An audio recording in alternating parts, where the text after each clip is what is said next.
ndị Igbo otu onye si ụwa lụrụ ya n'alụ ya lọgwụ ụwa ebe ya lụrụ ụwa na mbụ ya wụrụ ụwa lụwa n'alụ agara agaba melụ ụwa n'ala Igbo ụgha ndị Igbo otu oji nnachi ihe esi nwa owuwe ego nwere ndị bifo ha nwere 1000 agaghị akpa mgbe otu anyị kpere ha ọkụ mana o nwere ndị ọ dịrị izi because asị bụ n'ụwa anyị nọ n'ime ewu ndị n'ọchị ndị na-akpa nke wụkwa n'eziokwu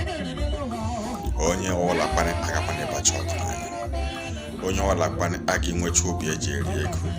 onye ọla kpanị agakwana inwecha obi eji akpa ego because obi eji eri dị iche obi eji akpa dị iche yes o kwere m nghọtasị o nwekwa na ndị enyere ma ndị Chukwu mere ebere ha enwe obi inyere mmadụ aka ha enwe obi iwefere ha enwe obi ime ọgọ nke ọbụla bịara ha gwụrụzie ndị jiri ime ọgọ wee mara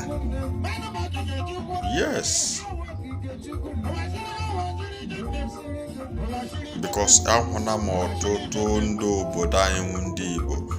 na ihe ọma na ha eme ndị arụ ụlọ nye ibe ha na dole nwere all those people which are non-government organization which are the businessmen arụ ụlọ azụọ moto nye onye na-adị ka onwe so were ọ dịghịkwa n'izi abịa mmemme mefu milion na-alakwa in the name of inyere gị aka nwanne ekwukwere na nsọ dị mma